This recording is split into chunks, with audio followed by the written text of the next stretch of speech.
We live in a world where we find ourselves amidst darkness.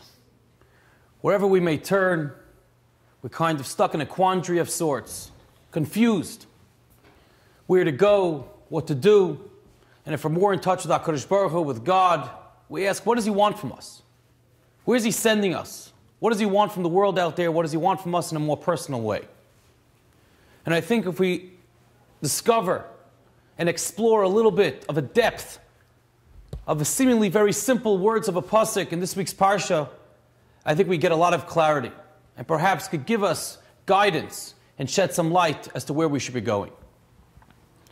The pasuk tells us in a lashon that for 6 days you should work, te'aseh malacha, that the work shall be done. It's a lashon nifal, that it was done. And the question to Ishbitzer asks is, it should be, we say ta'aseh malacha, you should be doing. We shall be working 6 days. Why does it say it should be done? It's not done, we have to be doing. And he explains that because even when we do the work, and we are working, it's really all coming from HaKadosh Baruch Hu. It's with His siyata d'shmaya, it's with His assistance that we're able to do the work that we're supposed to be doing. And therefore, even when we're doing, it's really done because it's all coming from HaKadosh Baruch Hu, it's all coming from Hashem. He's giving us that ability to go out there, to work, to use our brains, to use our minds, to use our hands, to do deals, to talk, and of course, ultimately, in some way, to whatever Hashem deems it, to be successful. And we have to realize that more and more, as we get darker, as the world gets a little bit more distance from when HaKadosh Baruch Hu was Megal Himself, revealed Himself, we have to put that light into this world. And that means getting closer to HaKadosh Baruch Hu. The Gemara tells us that Yisurim, which are certain afflictions which come upon every individual, or even if one tries to put his hand in his pocket to take out 3 coins and comes out with 2, that's already considered Yisurim. That's already considered some type of pain, of suffering. And this is something which we go through on a daily basis, sometimes more severe than not. And what does Hashem want from us with that? We all want to get from A to B. Our life, our job, we want to be comfortable. We want to make enough parnasa. We want to have a happy, healthy family. We want everything working out for us, and then we tell HaKadosh Baruch Hu, and then if that all works out, I'll be davening properly, I'll learning properly, I'll do chesed, I'll be involved in what's necessary. But yet many times HaKadosh Baruch Hu doesn't let us have that. We don't have that menuchas nefesh the way we think it should be. And rather He throws us this thing and that thing. And that's really the lashon of Yisurim. Yisurim, the sherish, the root, is sur, which is to stray. And Hashem causes us to stray to the left, to the right. Sometimes we find ourselves lost. Sometimes we find ourselves in a dangerous neighborhood. But the idea that we take out of it is that HaKadosh Baruch Hu is sending us. He is the one guiding us. As long as we didn't do anything to shoot ourselves in the head, Hashem is the one doing it. And if He's guiding us, then that is the straightest road we need to take. Because if He's the one doing it, then we're Mekabel Yisurim Ba'ava. We understand it's all coming from Hashem and it's all for our good. We just have to be living by seeing the bigger picture in a constant way. And one way to do that is the way the Mishnah tells us. Don't be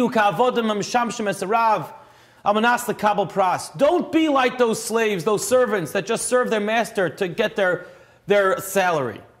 In every skyscraper, there are those who are on the very, very bottom who are dealing with the mundane, the deliveries coming in, deliveries coming out, waste management.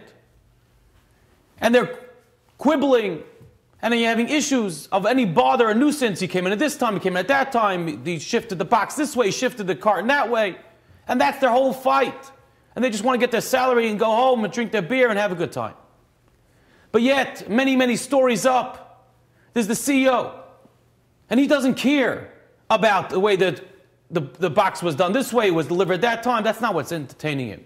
He's busy with world events as how it's affecting his currency, his commodities, whatever he's trying to sell, the deals that he's making on a global level. Because he's seeing the bigger picture and the small things are not creating too much of a bother for him. That's what the Mishnah is telling us. Don't be like that middle day wage laborer that's so busy with the this and with the then, and every little thing becomes a whole bother. Look at the bigger picture. If you think big and you live with HaKadosh Baruch Hu, to know that in the bigger picture, Hashem knows ultimately what's best for us. We don't know. We think we want this, we think this should be better, that should be better. But we realize Hashem is the one orchestrating our lives. He's guiding us. And when He's guiding us, there's nothing greater that we possibly can have. Because we learn from Hashem and we see that He knows more. He sees the global vision. He sees the global picture, and we're tapping into that. Then we know that with nothing we could be in a better position than where Hashem is putting us. That's the idea of Mishnichnas Adar Marbin B'Simcha. We don't say Bi B'Simcha. It says Marbin B'Simcha, increase Simcha. Simcha is Ein Simcha L'Kataras HaSveikis. Simcha is clarity. In order to define and to derive happiness, it's to gain clarity. When you have clarity that's just you and HaKadosh Baruch Hu, it's just Hashem and us living in this world, there's no greater happiness more than that. When you know you're in HaKadosh Baruch Hu's loving embrace, what more can we possibly ask for? That's the idea of Mishnichnas Adar. To gain clarity, to gain a connection, a dveikis to Hashem, the more we get to know Him, the more He hugs us back, the more He embraces us, the more we get to live the life that He wants us to. So let's understand this lesson of Te'asa Malach, what the Ishbitzer is telling us, the Siyata Shmaya and our Parnasa and everything, how HaKadosh Baruch Hu is giving us everything and guiding us. Take the lesson from the Yisurim that happen to us on a daily basis and grow from them and gain a tremendous clarity, a simcha between us and living with HaKadosh Baruch Hu. Have a wonderful Shabbos.